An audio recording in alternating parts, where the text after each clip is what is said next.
Ven y sé parte de nuestra experiencia en Fe y Gracia, Puerto Rico.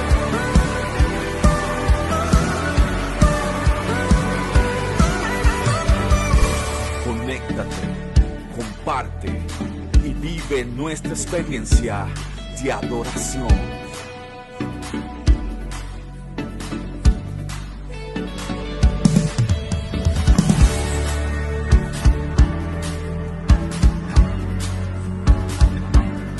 Porque Fe y Gracia es tu casa. Fe y Gracia es tu casa.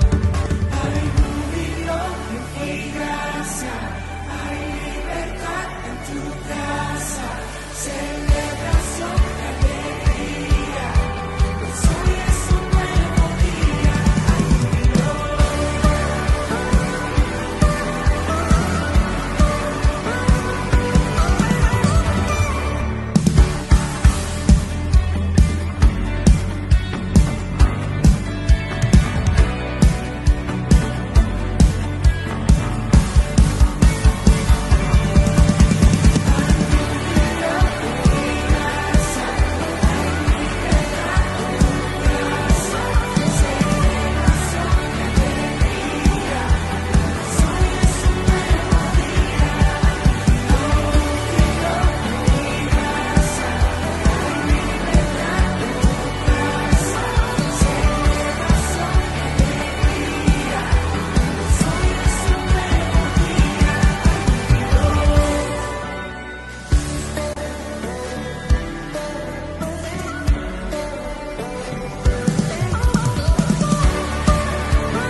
Ya estamos en la recta final.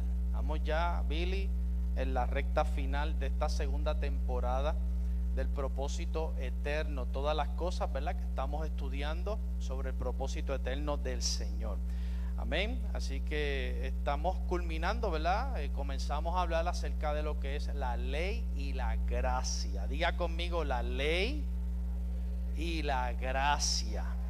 Y esto es importante, ¿verdad?, que lo comprendamos, porque tanto la ley como la gracia es de los temas muy poco entendidos. Y entonces somos muy ¿vale? Si yo le pregunto aquí qué es la ley, pues usted va a decir, pues usted va a pensar en Moisés. La semana pasada hablamos acerca de, exploramos lo que conocemos comúnmente como lo que es la ley, los 10 mandamientos. Fuimos uno por uno, Carlos.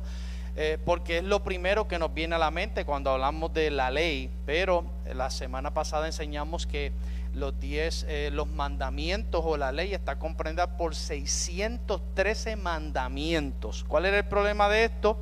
Que para poder estar bien con la ley había que cumplir los 613 mandamientos. Y era imposible que esa naturaleza adámica, Idish, pudiera cumplir esos mandamientos. Israel se mandó y le dijo al Señor, vamos a cumplir. Y el problema es que jamás pudieron cumplir. La nación de Israel fue una nación idólatra, rebelde, era muy almática, muy emocional, y decía sí, vamos a cumplir, pero al otro día estaban traicionando a Dios, estaban adorando otros dioses, no le importaba nada. Pero créame que ahora, con este entendimiento de la palabra que yo tengo, pues yo entro en un menor juicio hacia esa nación, porque créame, la naturaleza adámica o la carnalidad en nosotros jamás va a poder agradar a Dios. No puede, no pudo, no puede ni podrá. Y eso tiene que estar claro. Lo único que puede agradar a Dios es su propio Hijo. Amén. Y a la medida que el Hijo se va formando en nosotros, pues entonces automáticamente parte, ¿verdad? Todas nuestras respuestas a la vida van agradando al Señor. Así que estamos en esa recta final. Este aspecto, lo que es el tema de la ley, nos tomó 7 semanas. Aunque usted no lo crea, se fueron 7 semanas en la enseñanza de la ley nada más. Y comenzamos, ¿verdad?, explicando lo de la ley de vida. Vamos a traer esto un poquito más para acá.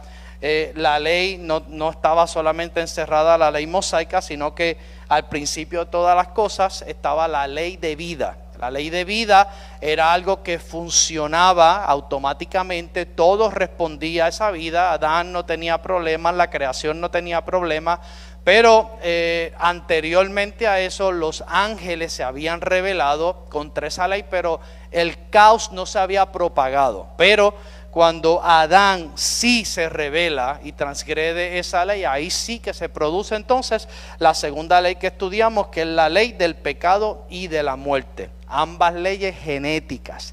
Así que estas leyes, en el caso de la ley del pecado y de la muerte, tenía un poder, era una ley interna, no era externa.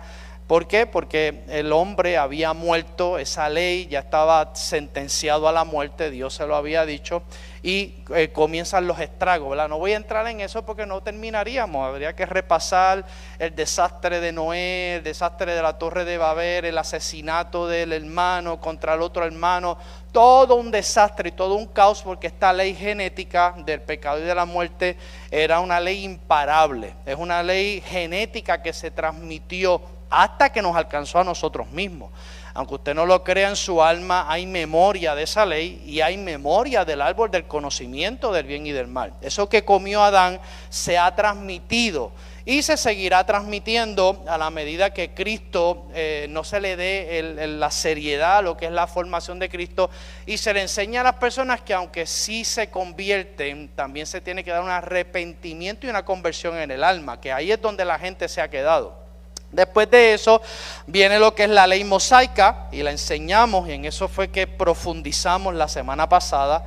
La ley mosaica fue escrita en tablas. Dios primero escribió los 10 mandamientos y después Moisés los rompió y él tuvo que pasar trabajo, ¿verdad? Pero también, aparte de eso, y lo explicamos, cómo estas leyes o estas 613 mandamientos estaban divididos hasta el aspecto que trabajaba lo que tenía que ver con el orden, para que entonces Israel no se comportaran como una nación irracional, como bestia, sino que Dios le puso límites, porque esa naturaleza adámica había que ponerle límites, ¿verdad? Y parece exagerado, y cuando leemos la ley, ¿verdad?, cómo era tan fuerte y establecía muerte, el que no cumpliera la ley, pues eso asusta, ¿verdad? El que por ejemplo, el que comiera X o Y cosa, debía ser apedreado. El que cometiera este error debía ser muerto, debía ser lapidado. O sea, todas esas consecuencias bien fuertes que no las podemos entender. Estoy escuchando como a alguien. No las podríamos, es allá afuera, no las podemos entender de forma natural, pero podemos entender que en todo esto estaba dirigido a trabajar con la raíz del problema, que era el pecado que estaba en nosotros. Esta ley fue puesta, ¿verdad?, para trabajar con esta naturaleza hasta, diga conmigo, que llegó Cristo. Cristo aparece en la historia, ¿verdad? Yo puse aquí la cruz porque yo creo que estas cosas, la pizarrita, ¿verdad? Uno las mantiene ahí, hace memoria. Después de la ley mosaica viene Cristo. Recuérdense que la ley mosaica establecía que para que la ley lo declarara justo tenía que cumplir las 613 mandamientos. Si fallaba una, y parece injusto, ¿verdad? Porque tú te imaginas que tú cumplas 612 leyes, pero falles en una y tú digas, pero yo me esforcé. No, es que así de estricta era la ley. Cristo vino y entonces Él sí cumple los 613 mandamientos. Y Él dice, yo soy el cumplimiento. ¿Por qué Él pudo cumplir? Porque recuerden que Cristo, aunque Dios toma un cuerpo humano, toma el vientre prestado de María para usarlo, para que entonces ese cuerpo se desarrollara. La sangre, particularmente de Cristo, era sangre del más allá. Por eso es que Él, aunque lo crea usted o no lo crea, porque estamos en una era donde se está tratando de combatir la verdad. Me gusta que haya muchos jóvenes aquí porque es importante que esto lo entiendan. La mente natural siempre va a atacar los aspectos que tienen que ver con la fe. Ahora se promueve que no se crea en el arca de Noé y ya hay evidencia de que sí hubo el arca de Noé. No se promueve que no se crea de nada de lo que ocurrió. Se promueve que no se crea que el pueblo de Israel pasó en seco y ya hay evidencia. Hay 300% de evidencia de que sí ese mar, que están las evidencias de los carruajes, las ruedas están allí, o sea, ocurrió eso. Todo lo que la Biblia dice ha ocurrido, por eso es que no hay conflicto entre la ciencia y la palabra de Dios. Eso es otra cosa que en el pasado nos metían y demonizaban lo que era la ciencia.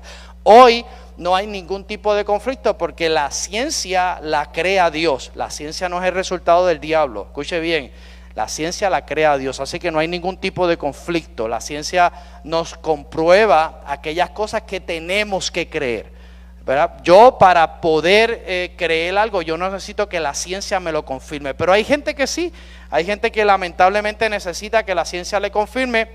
Y hoy hay evidencia tangible de la gran mayoría de las cosas que ocurrieron. Aparte de que yo personalmente, yo creo lo que dice la Escritura. Si la Escritura dijera que a Jonás se lo tragó una rana, yo lo creía, para que usted lo sepa. O sea, yo tengo una fe que yo no tengo conflicto con lo que está escrito en la palabra. Porque sea como sea, Dios tiene el poder de hacer. Si Jesús caminó sobre las aguas, si ocurrieron un sinnúmero de cosas, créame que también, pero oye, se lo tragó un pez y estuvo 3 días y era tipo y sombra y alegórico porque Jesús de hecho Jesús lo menciona como estuvo Jonás en el vientre de la ballena. Así que si creemos en Cristo hay evidencia. Así que cuando se da esto, viene Cristo, cumple la ley, muere, ¿verdad? Como el cordero que quita el pecado. Diga el pecado. Dígalo de nuevo, el pecado. Diga conmigo, no es lo mismo pecado que pecados.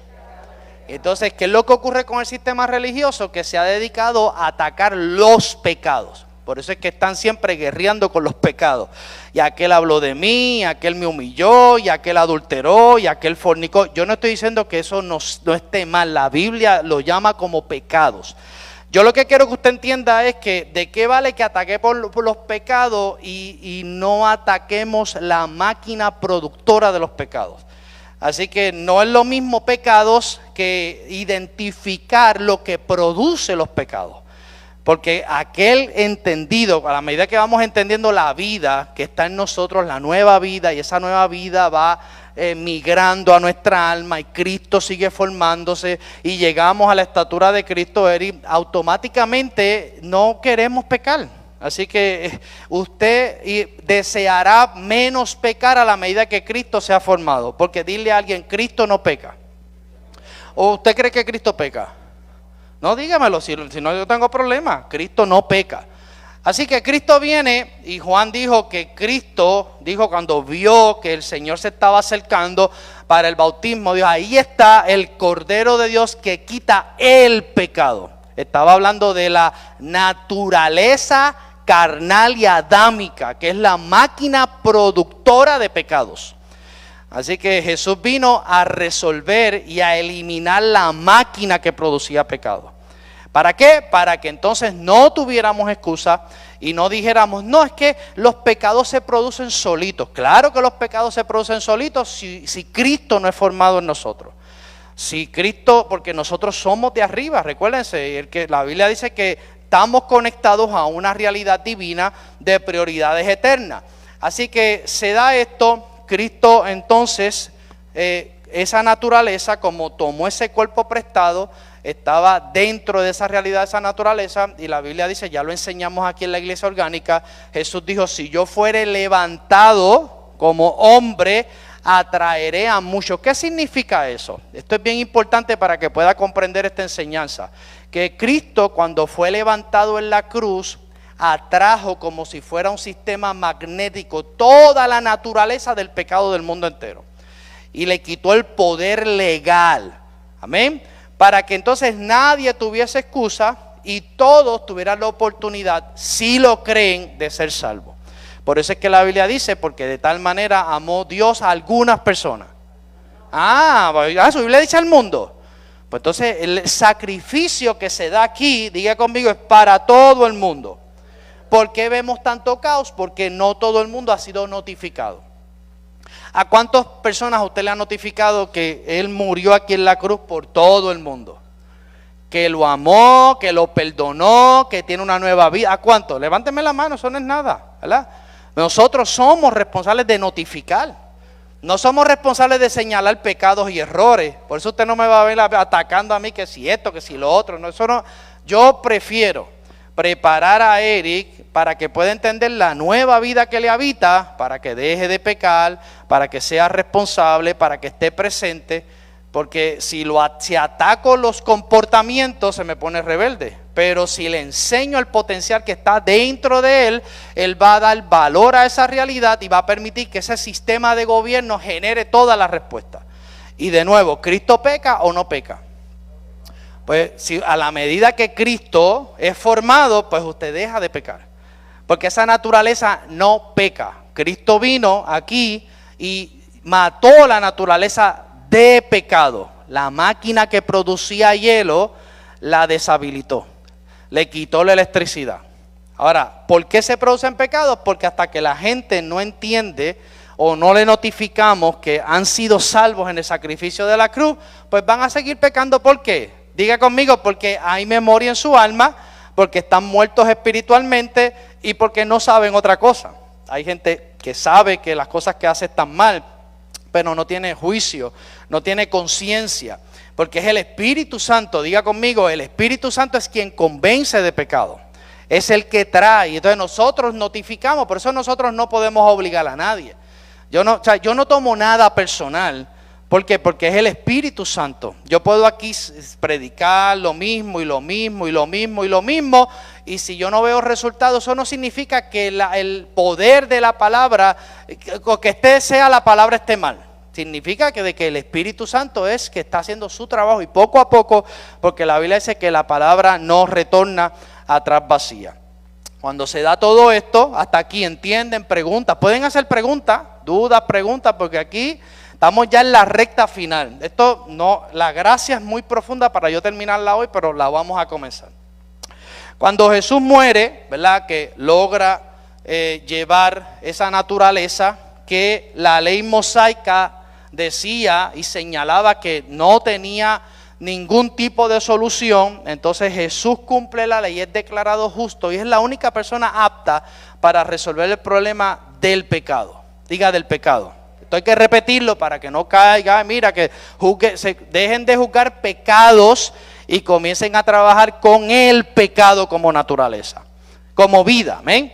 Y cuando entonces Él logra esa naturaleza de pecado, crucificarla, muere, consuma el asunto, le dice al Padre, tetelestai, consumado es. Entonces Él está 3 días resolviendo, ya usted sabe, lo he mencionado aquí, va a las profundidades de la tierra, le predica a los espíritus encarcelados, Sí, Jesús fue al infierno y vació el infierno, para que lo sepa. ¿Y cómo yo sé que vació el infierno? Porque la Escritura dice, pastora, que se llevó cautiva la cautividad. Imagínate, usted está allí en el infierno hace 2000 años quemándose hasta las uñas. Y viene Cristo y le predica, no se va a ir. Bueno, aunque te voy a decir una cosa, hay puertorriqueños que son masoquistas. Yo creo que si habían 2 o 3 puertorriqueños se quedaban allí quemándose. O sea, una cosa es el masoquismo y otra cosa, pero Jesús le predicó a todos los espíritus y dice que se llevó cautiva la cautividad. Lo dejó el infierno, diga conmigo, vacío. ¿Por qué? Porque parte de la solución del pecado, y como Dios es un Dios justo, tenía que predicarle a esos espíritus también, porque esos espíritus no habían sido notificados. Los que la ley de forma remediar declaraba justos, porque no, o sea, decía que era justo por cumplir algunas leyes, pero la vida de la justicia no podía ser impartida en esa naturaleza, pues esa gente iban a la profundidad de la tierra, al seno de Abraham. Y entonces los que no, Emma, iban entonces al otro lado, que esto usted lo puede ver en la parábola de Rico y Lázaro, para que usted pueda entender cuál era la anatomía de lo que era el infierno. Estaba dividido entre los buenos y los malos.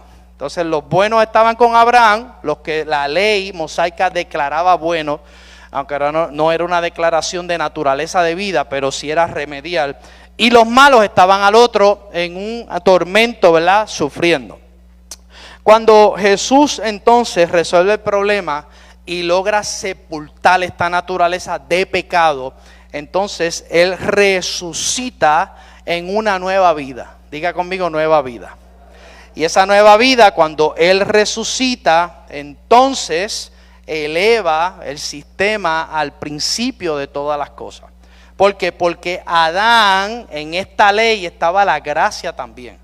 ¿Por qué la gracia? Porque la gracia, y lo vamos a explicar, y lo voy a decir de forma por encima, ¿verdad? Pero vamos a ir profundizando. Lo que es la gracia es el poder habilitador. En la ley no se podía, pero en la gracia sí se puede. Diga conmigo, con la gracia yo puedo. Vamos de nuevo, con la gracia yo puedo. Esto es importante que lo entendamos, porque eso es lo que significa lo que es la gracia de Dios, ¿verdad? Y con esto en mente estamos en posición para comenzar a ver lo que es, muchas personas lo llaman el don de la gracia, y lo hemos escuchado, se escribe en las redes sociales, que no está mal, y yo sé que tienen las mejores intenciones, pero yo creo, ¿verdad?, que para poder tener resultados tenemos que saber cómo funciona un reino, ¿verdad? ¿Cuántos están interesados en saber cómo funcionan las cosas en un reino? ¿O usted quiere seguir repitiendo palabras y declarando cosas que ni entiende? Que no está mal, las podemos declarar, pero declarar una palabra no significa que podamos tener el beneficio del resultado que Dios quiere que se tenga. Para eso tenemos que entender, ¿verdad? Ya estudiamos la ley, pero ahora vamos a entender una de las cosas más importantes en la vida de nosotros, ¿verdad? Y es la pregunta que tenemos que hacernos, ¿verdad? Para poder comenzar a profundizar un poco en lo que es la gracia, ¿verdad? Y es la pregunta que yo quisiera, algún valiente que me diga, ¿qué es la gracia para ustedes? No, que me conteste usted, ¿qué es la gracia? Sí, ¿qué es la gracia? Favor inmerecido, sí, algo más. Sí, es algo que se menciona, claro que sí. Alguien más que me pueda decir que es la gracia. Mayra dice favor inmerecido. Un don, sí, un don gratuito, ¿verdad? Porque esas son las expresiones tradicionales que hemos aprendido, que no están mal, pero responsablemente carece de carne, carece de materia. Usted sabe que algo lo podríamos mencionar y decimos, pues sí, la gracia es un regalo. Un regalo divino, ¿verdad?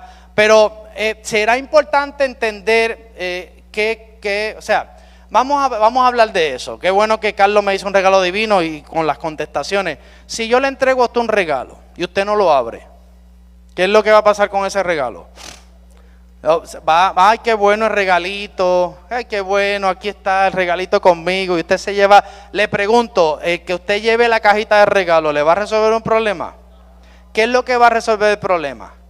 Si ahí en esa caja están las soluciones para todo en esa vida, ¿qué usted haría con el regalo? abrirlo, ¿verdad que sí? Pues por eso es importante entender la gracia, ¿verdad? Como un poder y preguntarnos el por qué y para qué. ¿Por qué tenemos gracia? Esas preguntas nos las tenemos que hacer. ¿Qué es la gracia desde el punto de vista de Dios? La gracia estuvo en el Antiguo Testamento. ¿Cómo estaba sobre las personas? ¿Para qué venía sobre las personas? Y en el Nuevo Testamento, en nosotros, ¿cómo está la gracia? En el Antiguo Testamento venía sobre las personas para algo particular. Pero dile a alguien, en este pacto me habita la gracia. Le pregunto, ¿será eso importante? Vamos a preguntarle aquí a la hija de Emma, ¿será esto importante? ¿Será esto importante para nosotros? ¿Ah? Es importante, es maravilloso poder entender, ¿verdad? Que nos habita algo que en el Antiguo Testamento venía pero ahora nos habita como fuente, ¿verdad? Permanente.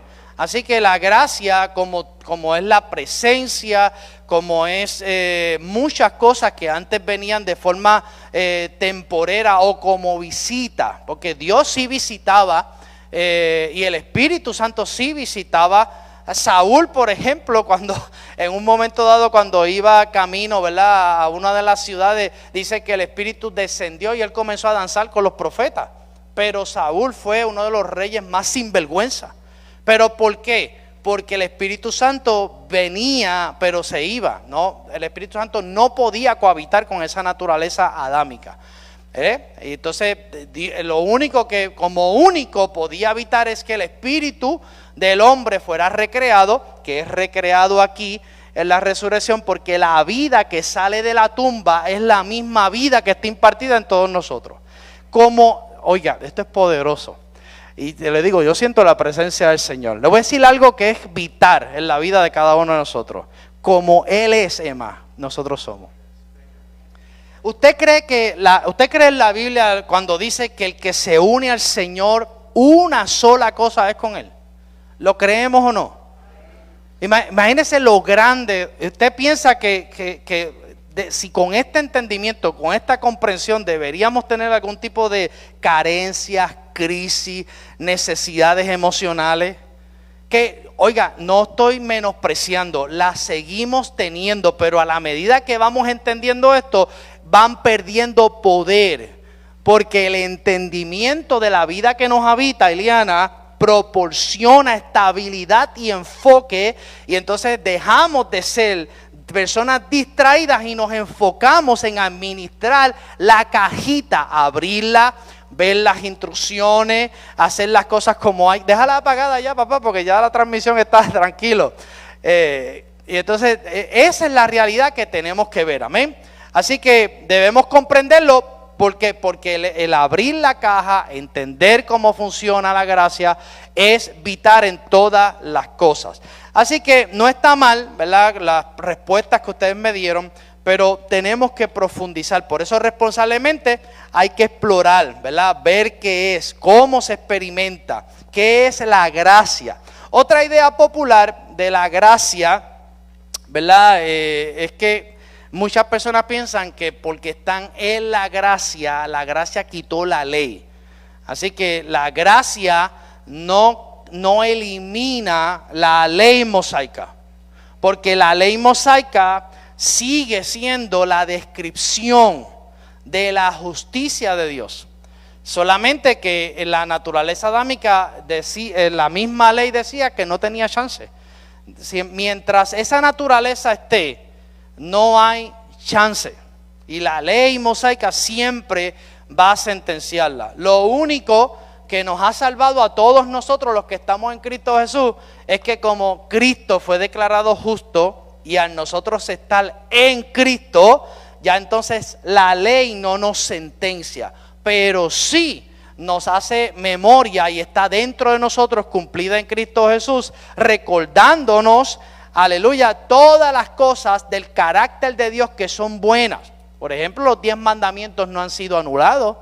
Hay gente que es tan fanático de la gracia que dice, no, los 10 mandamientos fueron. ¿Usted cree que los 10 mandamientos es, vamos, que adultere la gente, que robe, que No, los 10 mandamientos no han sido anulados. Lo que pasa es que, y lo vamos a hablar más adelante, nosotros en nuestra naturaleza adámica no podíamos cumplir esos 10 mandamientos. Pero diga conmigo, ahora en Cristo Jesús, yo puedo cumplir los 10 mandamientos. No porque yo pueda, es porque Cristo pudo, y el poder para poder cumplir los mandamientos, Gemma, está en ti. Por eso la Biblia dice, todo lo puedo en Cristo que me fortalece. No te dice que todo lo puedo con mis méritos, no te dice que todo lo puedo con mi fuerza. Diga conmigo, todo lo puedo en Cristo. Así que esto es medular, que lo entendamos para poder ir entendiendo. Así que la ley no ha sido anulada, la ley no ha sido quitada, la gracia no mata la ley. Lo que sí mata la ley, lo que sí, ¿verdad?, debe ser muerto es la naturaleza adámica. Por eso es que la Biblia te habla, ¿verdad?, de esta forma misteriosa, que cuando creemos estamos juntamente crucificados con Cristo, muertos, sepultados y resucitados con Cristo, porque es como único podemos desligarnos de la condenación que produce la ley. Y me gusta porque la Biblia habla, ¿verdad? Y no sé si mis notas lo pude anotar, pero la Biblia, cuando Pablo habla de este aspecto de lo que es la ley, ¿verdad?, y la gracia, y habla de la relación de la ley con el hombre caído, te dice que es como un matrimonio. Y dice, mientras el hombre viva, la mujer sigue estando legalmente casada. Entonces te lo explica de tal manera, y Pablo profundiza y dice que para podernos desligar legalmente de las consecuencias de imposibilidad que producía la ley mosaica, entonces tenemos que morir, porque cuando morimos nos desligamos legalmente de ese contrato matrimonial que tenía la ley con la naturaleza adámica. Así que es como único podemos entender esto, y se lo digo para que usted pueda. ¿Cuántos creen que nosotros somos la novia de Cristo? O usted puede tener 2 esposas. O estamos con Cristo o estamos con la ley. Entonces por eso es que Pablo es tan fuerte con este aspecto de la ley. Y Pablo pone este ejemplo tan drástico y tan trágico como es lo que es el matrimonio. O sea, para que la ley legalmente no tenga el resultado de estar señalando, juzgando, condenando, porque Pablo dice que la ley era un ministerio de condenación. La ley no producía nada, era condenación. Dice, para eso entonces tenemos que morir, porque en esta muerte, cuando resucitamos sin el casamiento que se tenía con la ley que había sido puesta hasta, diga conmigo, que llegara la simiente que es Cristo. Así que Cristo es la simiente y eso es lo que se va produciendo. Así que un dato importante que quiero que anote ahí si está haciendo sus notas es que en el Nuevo Testamento la palabra gracia aparece 130 veces. Usted lo puede, si tiene el app de la Biblia en el teléfono, usted puede hacer un search y va a encontrar que la palabra gracia está 130 veces. Ahora, es particular porque en la mayoría de los versos se refiere, o en casi todos, a lo que es el poder de Dios viniendo de una manera particular para algo específico. Así que yo le pregunto, si la ley, o cuando estábamos bajo la ley, era imposible agradar a Dios, y la gracia es un poder habilitador para hacer algo, ¿cree que la gracia entonces nos proporciona el poder y la capacidad para poder cumplir entonces la ley de Dios que está descrita, que dice que es buena, que es agradable, que cree que con la gracia podemos? Claro que podemos, ¿sí? Mire, vamos a hablar de la calzón quitado. Dios vio el panorama tan crítico que Dios observa la situación, y yo le he mencionado aquí muchas veces. Y Él ve que jamás la humanidad antes de la cruz, en el estado que estaba, jamás iba a poder agradar a Dios. Entonces, dígame, ¿quién podría agradar a Dios? Él mismo. Entonces Él dice, yo voy a resolver ese problema. Entonces, acuerda, y entonces pues vamos a enviar. El Hijo dice, yo voy, yo resuelvo. Vamos a poner de mi cuerpo, vamos a poner vida de acá del cielo, etcétera. La sangre va a venir del cielo. Y entonces lo que vamos a hacer es que vamos a, de lo que nosotros tenemos que nos puede agradar a nosotros mismos, lo vamos a esparcir en todas las personas que entren en este pacto. Entonces Dios mismo se imparte, porque Él mismo es quien único se puede agradar. Se imparte. Usted tiene en su vida la parte de Dios que a Él mismo le agrada. Diga conmigo, eso es gracia. La gracia de Dios es la capacidad otorgada que puede cumplir, que puede amar, que puede abrazar, que puede entender las expectativas de Dios, que puede amar, que puede perdonar, que puede todo lo que usted piensa que no puede, la gracia como poder habilitador puede.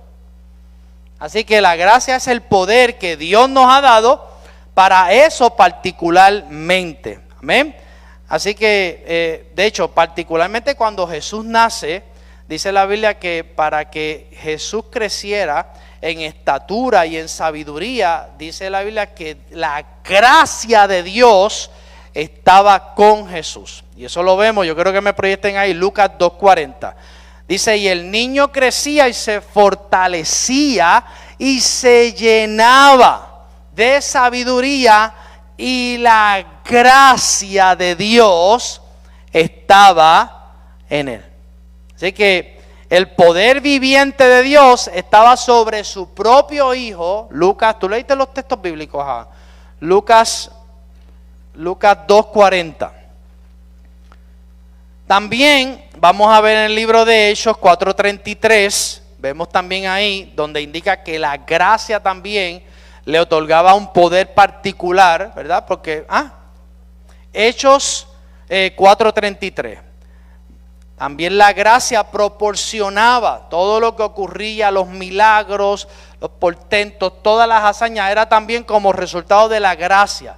Mira lo que dice ahí, y con gran poder los apóstoles daban testimonio de la resurrección del Señor Jesús, y abundante gracia era sobre todos ellos. Así que la gracia también producía, diga conmigo, la gracia en mí produce lo que la tierra necesita. No tiene que ver contigo, tiene que ver con la gracia, con esa vida. San Juan 1:14-17 dice, y aquel verbo fue hecho carne y habitó entre nosotros y vimos su gloria, gloria como la del unigénito Padre, lleno de gracia y de verdad. Versículo 15, Juan dio testimonio de él y clamó diciendo, este es de quien yo decía, el que viene después de mí es antes de mí, porque era primero que yo, porque de su plenitud tomamos todos, y gracia, ¿qué dice ahí? Sobre gracia. Pues la ley por medio de Moisés fue dada, pero la gracia y la verdad vinieron por medio de Jesucristo. Así que a través de Jesucristo, Moisés tiene que establecer esa ley que fue necesaria, ¿verdad? Para poder proteger, lo dije aquí en la pasada enseñanza, para poder asegurar que ese pueblo pudiera llegar hasta la cruz, porque ahí venía la simiente, pues la ley era así de estricta. Pues por medio de Jesucristo, así como vino la ley por Moisés, dice Juan, ¿verdad? Que por medio de él vino la gracia y la verdad. Y el escritor es claro, ¿verdad? Haciendo esa diferencia, porque la gracia, a diferencia de la ley, no era la descripción de la justicia, tampoco la eliminación de los requisitos de Dios, sino que era el medio por el cual se iba a impartir la vida necesaria. Era el poder de la justicia, la vida de la justicia, era la sustancia. Amén.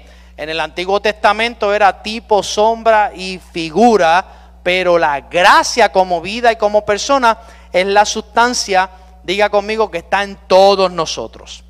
Yo quiero que usted repita estas cosas, porque la gracia no es algo que desciende en los servicios, la gracia no es algo que lo va a visitar de vez en cuando. La gracia es algo que le habita. Diga conmigo, es parte de mí. Si la ley hubiese sido capaz de impartir esa gracia, pues Cristo no era necesario. Pero la ley era débil. La ley, lo dije la otra vez, es como si Ronnie tiene una infección, pues la ley dice, Fo apesta, tiene una infección, Fo está malo, se va a morir. Pero la ley no tiene la capacidad.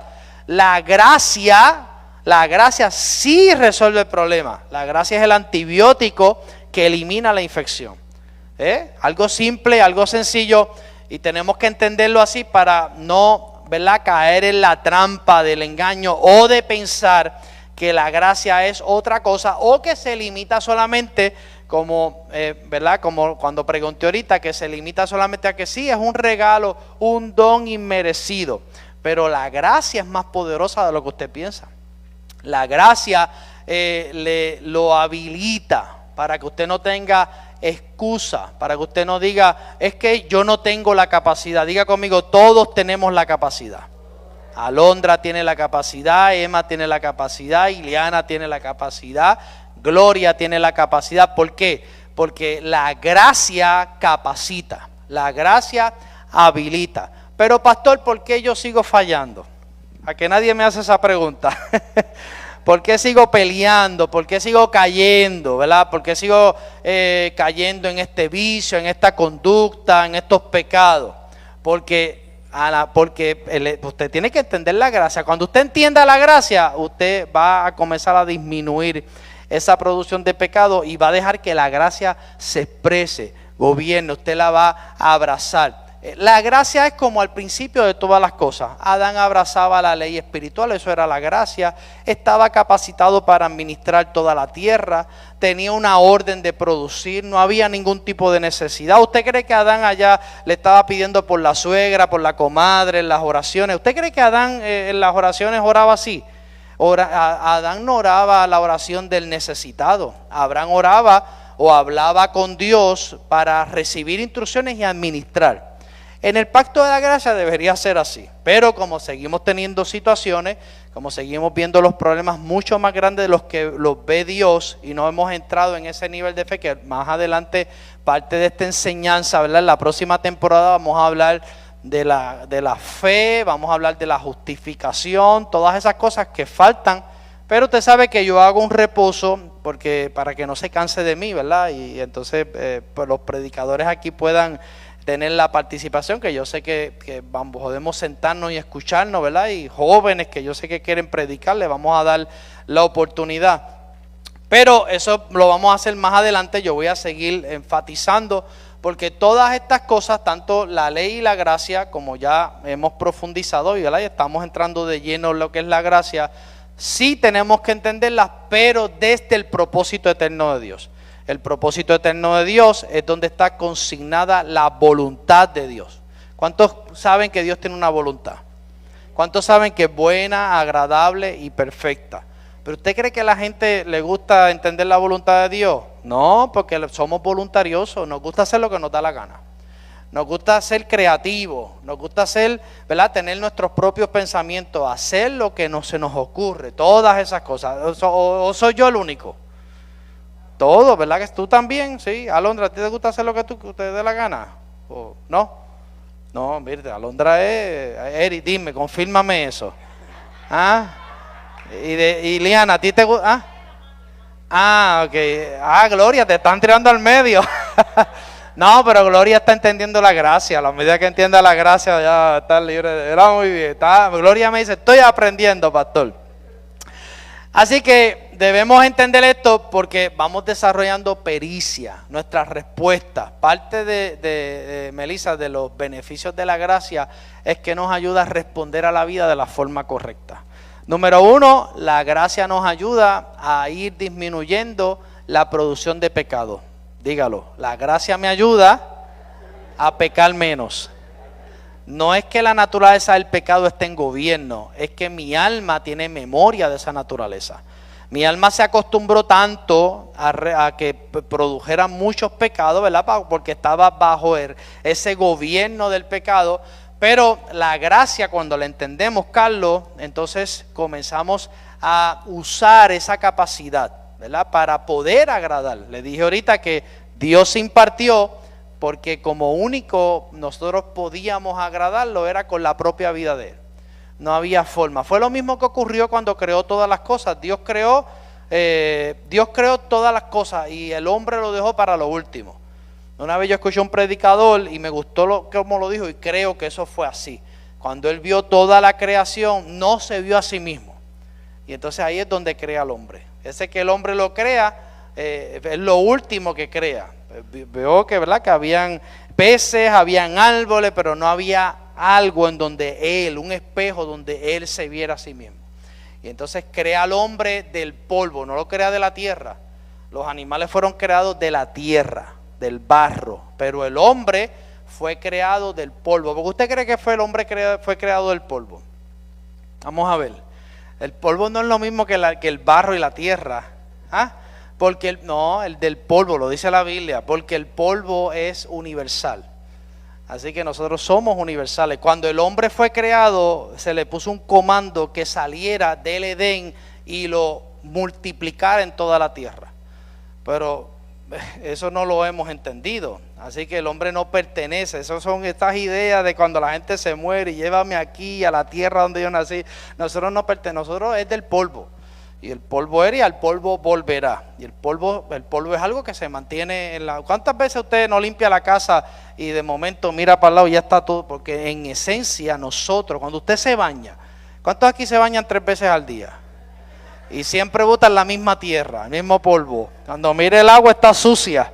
Somos generadores de sucio, ¿verdad que sí? Pero el hombre fue creado del polvo, ¿verdad? Pero los animales fueron creados de la tierra. Pero eso no tiene que ver con el tema. Pero lo que quiero decirle es que el hombre tenía esa capacidad, esa gracia, tenía esa orden y fue creado de forma universal para que no fuera nacional. Hoy nosotros somos más nacionales. Y yo soy esto, y soy cubano, y soy americano, y pelean por la ciudadanía, y soy puertorriqueño, no, que soy jíbaro, que si pito, que si flauta. Yo digo, hello, como dice Mayra, hello, nosotros no somos ni esto ni lo otro. Dile a alguien, nosotros somos ciudadanos del reino de los cielos. Cuando usted entró a esta vida, usted perdió su ciudadanía terrenal y usted pasó a tener una nueva naturaleza. Es una nueva creación. Es un sistema de reyes y sacerdotes. Usted no es ni boricua, ni cubano, ni de Santo Domingo, ni de Estados Unidos, ni de ningún sitio. Usted diga conmigo, yo soy hijo de Dios. Bueno, lo estaban cantando ahorita y estaban allí los más contentos, ¿verdad? Estaban los más contentos. Yo soy hijo de Dios, pero uno le dice esto y como que miran a uno. Aleluya. Diga conmigo, yo pertenezco a un linaje espiritual. Oiga, usted pertenece a un linaje espiritual. Si usted entiende que usted pertenece a un linaje espiritual, sus peleas van a ir perdiendo poder. Y usted va a seguir, ¿por qué? Porque si usted entiende que pertenece a un linaje espiritual, si usted entiende que pertenece a un cuerpo, ¿verdad?, una vida que está dentro de Cristo, pues usted se tiene que preocupar. Dios está en todo, nosotros estamos dentro de Dios. Pero yo le digo, ¿usted cree eso, de verdad? ¿Lo cree o no lo cree? Tiene que creerlo, pues eso es lo que dice la Biblia. O estamos dentro de Dios o estamos fuera de Dios. Esas cosas son relevantes y tenemos que entenderlo porque es lo que nos otorga las herramientas, Emma, para enfrentar todas las situaciones de la vida. Hay 2 formas de ver los problemas en la vida. O los vemos como Dios los ve o los vemos como nos da la gana a nosotros. Usted tiene que decidir cómo ve un problema, ¿verdad? Y no es que uno de vez en cuando y de cuando en vez no esté en la chuleta y vea un problema y quiera, pero tiene que haber una reflexión. Yo todavía estoy en ese proceso porque mi alma tiene mucha memoria todavía del árbol del conocimiento del bien y del mal. Pero eso tiene que ir perdiendo poder. Se supone que cada vez que usted escucha la palabra, Cristo se forma un poquito más, aunque sea un 1%, es más, un punto 30%. Usted tiene que salir de aquí. Si usted sale de aquí sin 1% de Cristo formado, pues usted está perdiendo el tiempo. Cristo tiene que seguirse formando, porque la formación de Cristo es la que nos ayuda a entender ese linaje donde estamos. Amén. Y este término es importante porque nos da luz de cómo la gracia viene al hombre y cómo se experimenta. La gracia viene la Biblia dice que la ley fue puesta hasta que viniera, diga conmigo, la simiente. ¿Qué es la simiente? Vamos a ver. ¿Qué es la simiente? No, ¿qué es una simiente? Dígame si yo sé que es Cristo, pero ¿qué es una simiente? Una semilla. Así que la Biblia dice que la gracia viene sobre nosotros como una semilla. Por eso es que hay que abrir, diga conmigo, la cajita. Usted no puede tener estos conceptos de, ay, el regalito, ay, sí, que Dios me regaló esto. Porque entonces, ¿qué es lo que va a ocurrir? Usted va a tener, ¿verdad? Va a ser igual que un idólatra, va a adorar algo, pero sin entenderlo, y le va a dar más crédito a la envoltura, pero sin abrir lo que está dentro. Y tenemos que entender, si usted entra a un equipo de pelota y usted no entiende las reglas del equipo de pelota, ¿qué usted va a hacer en ese equipo? Un estorbo es lo que va a hacer. Es lo natural. En la iglesia es diferente. En la iglesia estamos siendo formados. Cada día nos seguimos formando. Pero vamos a hablar de lo natural. Vamos a hablar de lo natural. Es más, si usted entra al deporte del boxeo y usted entra allí, es un boxeo de millones de dólares. Y usted llega allí, no, porque yo creo que aquí yo voy a aplicar las leyes de la lucha libre. Usted va a hacer que pierdan personas que están invirtiendo en eso. Porque por ignorar cómo, ignorar cómo funciona el equipo, el juego donde usted está. Entonces la gente quiere seguir viviendo por lo que siente. No, es que pastor, que yo siento, y el siente, pues entonces va anulando la disposición de entender cómo funciona este reino. Cómo funciona la gracia. ¿Para qué yo tengo gracia? ¿Por qué Dios entra en mí como una semilla? La semilla tiene una genética, tiene una vida. Vida ahí. Esa semilla tiene que morir. ¿Dónde tiene que morir? En la tierra de nuestra vida. Porque para que una semilla tenga resultado, tiene que ser sembrada en una tierra. No puede quedarse en la cajita de regalitos. Me hubiese gustado tener aquí una caja de regalo para que todo el mundo se la pasara y no la pudiera abrir. Pero eso es lo que, ¿verdad?, mucha gente entiende, y hay, ¿verdad?, suficientes referencias bíblicas que nos ayudan a ver la gracia como esa semilla celestial. Diga conmigo, la gracia es una semilla celestial que comienza como algo pequeño, pero tiene el potencial de tener un propósito eterno en nosotros. Va creciendo como un árbol. ¿Te ha visto? Con un árbol usted lo siembra, esa semilla, y eso va creciendo, te da sombra. Todas las parábolas, escuche bien, todas las parábolas que hablan de la semilla, el grano de mostaza, la levadura, la parábola de los talentos, la perla valiosa, ¿qué más? ¿Qué otra parábola? Todas esas parábolas, Lisa, lo que hablan es de la gracia como simiente. Es algo que Él te entrega y espera que tú la sigas usando y la sigas expandiendo. Eso es la gracia. Él te da el poder, te da la habilidad. ¿Por qué usted cree que Dios nos da gracia? Vamos a ver a alguien que me escuche aquí, que esté pendiente a todas las enseñanzas. ¿Por qué usted cree que Dios, si la gracia es el poder habilitador para lograr ser y hacer desde ese ser y cumplir con las expectativas de Dios? Eso es la gracia, la semilla que ponen dentro de nosotros que puede, diga que puede. ¿Por qué usted cree que Dios hace eso? ¿Por qué Dios mejor no dejó que siguiéramos metiendo la pata y nos deja? ¿Por qué? No, bueno, sí, para vencer.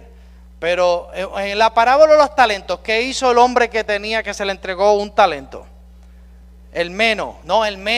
No, los más multiplicaron. El menos ocupado que estaba, ¿qué hizo? Lo enterró.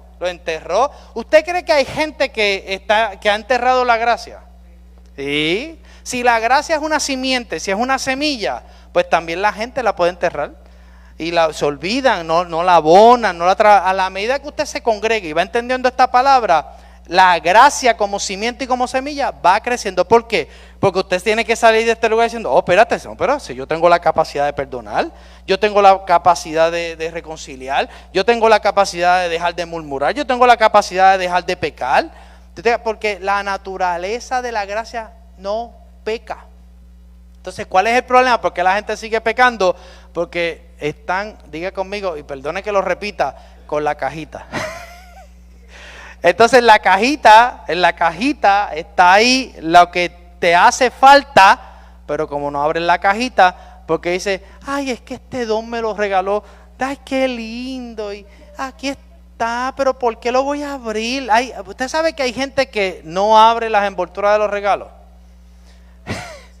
Ay, por eso, entonces, ese es el problema, que se ve lindo. Y eso fue lo que hizo el hombre de los talentos. Tuve miedo y lo escondí. Es que está tan bonito ese lacito rojo, ese lacito azul, está tan bonito que yo debo romperlo. Y así ocurre con la gracia. La gente deja esa semilla ahí dentro y no la usan. Y es trágico que Dios nos dé la capacidad, número uno, para agradarlo, porque la gran mayoría dentro de las congregaciones andan frustrados porque no saben cómo agradar a Dios. Dígame amén. Y se frustran y como siguen recayendo y siguen cometiendo errores. Y usted sabe que la gran mayoría de la gente que seguimos, y me voy a incluir, cometiendo errores recurrentes, es porque seguimos manteniendo la cajita de la gracia, dile a alguien, cerrada. Entonces yo creo que tenemos que salir de aquí pidiéndole al Espíritu Santo que nos ayude a abrir la caja dentro de nosotros, para que esa simiente que tiene la capacidad de producir un linaje en nosotros, de abrir los ojos del entendimiento, para que podamos ver las herramientas, diga herramientas necesarias para hacer las cosas correctas, porque si usted hace las cosas bien en los asuntos que tienen que ver con Dios, ¿cómo usted se sentiría? Bien. Entonces la solución Dios le está presentando, la solución está aquí en la gracia. Abrir la cajita, saber, amén, que ese sí es un don celestial. ¿Por qué es un don celestial? Porque del cielo Dios mismo puso en nosotros la capacidad habilitadora para hacer las cosas bien. Ahora quiero volver, antes de terminar, voy a terminar ahora, ¿por qué Dios puso eso dentro de nosotros? Vamos a ver, vamos a hacerle ese análisis. ¿Por qué Dios puso dentro de ti, Emma, la gracia, que es la capacidad para no pecar? ¿Por qué? O para hacer, no tanto para no pecar, para hacer las cosas bien. Ese es el resultado. Está enfocado en el resultado, en el mérito. Ese es el sistema de mérito. Después predicamos otro día de eso. Es parte. Es para que Alondra, vamos a contestarla rápido, para que en la rendición de cuentas tú no puedas decir que es que yo no pude. Entonces Dios te va a decir, no, te puse las simientes, que no abriste la cajita. Claro, sí. Sí, claro, para que puedas hacerlo todo lo que le agrada a Dios y toda la capacidad para cumplir las expectativas de Dios que estaban desde afuera, señalando la naturaleza adámica. Entonces Dios lo resuelve impartiéndose en nosotros mismos, nos da en forma de simiente la vida de Él a través de su Hijo, para que en la rendición de cuentas, porque ¿cuándo sabes que hay una rendición de cuentas? En la rendición de cuentas, Dios te va a decir, oye, pues que yo te di, ¿qué hiciste? Es que dejé la cajita porque tuve miedo, y es que estaba tan linda que no la... Entonces, no, que yo te di la capacidad para hacerlo. Y por eso es que Dios se imparte en nosotros mismos como simiente, como semilla, para que en la rendición de cuentas, Alondra, no tengamos excusa de decirle al Señor que no podíamos hacerlo. Entonces, ¿qué es lo que produce la gracia, Antonio? La gracia produce la capacidad en nosotros, número uno, Billy, de agradar a Dios. Diga conmigo, de agradar a Dios. De vencer. De lograrlo. Por eso es que todo lo puedo en Cristo que me fortalece. Y en esa creación vamos teniendo los resultados necesarios, y lo dejamos aquí hasta el próximo miércoles. Y el próximo miércoles ya terminamos la gracia, y entonces le doy el púlpito a ustedes para que prediquen todos los que quieran predicar. Amén. Así que denle un aplauso al Señor. Aleluya. Y los que digan que no, son los primeros que van a predicar. Que Jehová te bendiga y te guarde, que Jehová haga resplandecer su rostro sobre ti, que tenga de ti misericordia y que ponga en ti su paz, su shalom y su bendición. En el nombre de Jesús, amén. Gracias por ser parte de nuestra experiencia de adoración en Fe y Gracia, Puerto Rico. Recuerda, todos los lunes, redes de oración. Miércoles de break. Viernes, culto de jóvenes, Generación Fe. Y no te pierdas todos los domingos nuestra experiencia de adoración en Fe y Gracia, Puerto Rico.